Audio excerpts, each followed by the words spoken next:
Madam Lady, for the 15th interested party in 15, may I just be heard for 1 minute only.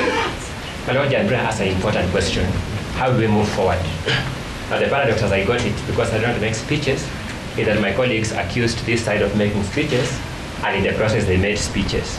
But having said that, my Lord, an issue has arisen following disclosures by my Lord Justice Mrima about how this bench has been constituted. It's now apparent that the petitioner and the first interested party in petition 15 have an issue with that. We suggest that we be given time to file a formal application. It could not have been filed earlier because the disclosure has been made here. And since that issue goes to the core of your capacity to sit, it ought to be resolved preliminarily. Whether you have been properly empaneled is the most preliminary of preliminary issues. We urge that you give direction on the nature of a timeline when that application ought to be filed, a timeline when responses will be filed, then give us a return date to come and canvass that application on whether you are properly constituted. Because if it turns out that you are improperly constituted, even the issue of recusal becomes secondary. But if it comes out that you are properly constituted, then the issue of recusal now follows. I urge that if we follow that route, in accordance with my teacher's guidance, Professor Gidu Muigai, there will be greater order and coherence. And I thank you. My Lord, is that an adjournment? Is that Mr. Ongoya applying for an adjournment? Because he's saying, and perhaps rightly or wrongly, that even the recusal application comes after determination of the question of empanelment. If that be so, and they may leave, they normally leave court, they left Senate, may leave court, we let them say whether they're applying for an adjournment. Is that remark, they normally leave court, whether they left Senate, my palatable in this court, my Lord? I need that. No, because it's an adjournment. No, is that remark palatable before my Lord and my Lady? But because, you know, we have decorum at the bar. If you have a professor of law misbehaving at the bar, then there's a problem. I'm urging that you direct that remark be withdrawn first, then we make progress. I'm urging, my Lord.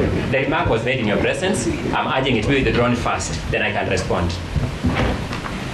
My Lord, I have no problem with withdrawing the remark, but the point is, it is a veiled application for adjournment, because Mr. Ongoya is saying that the court must address the question of empanelment before the recusal. So why can't he just get to the point? I am answering the question now, but I know that he has withdrawn. He said he has no problem with withdrawing, but I didn't withdraw. I want him to withdraw first, my Lord, because I'm entitled to dignity. Ongoya, I have no problem with withdrawing. You're my friend, but no, I have no problem, my Lord. I withdraw the remark, but so Thank you. There is practice. Thank you. Let me now address the question as addressed.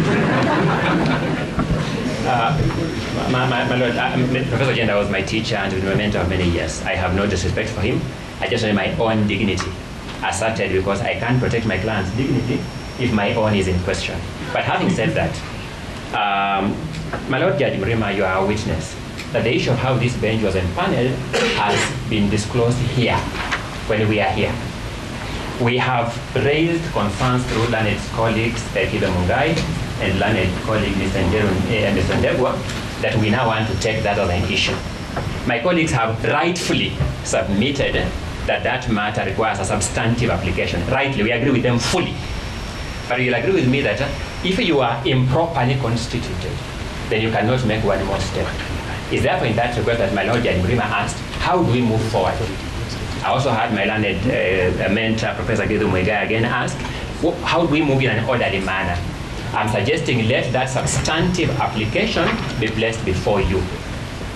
Being as preliminary as it appears on the face of it, give back-to-back timelines on the compliance by the parties. Let the parties come and now formally address you on that question. They'll have a determination on that question. I humbly plead. Sorry, again,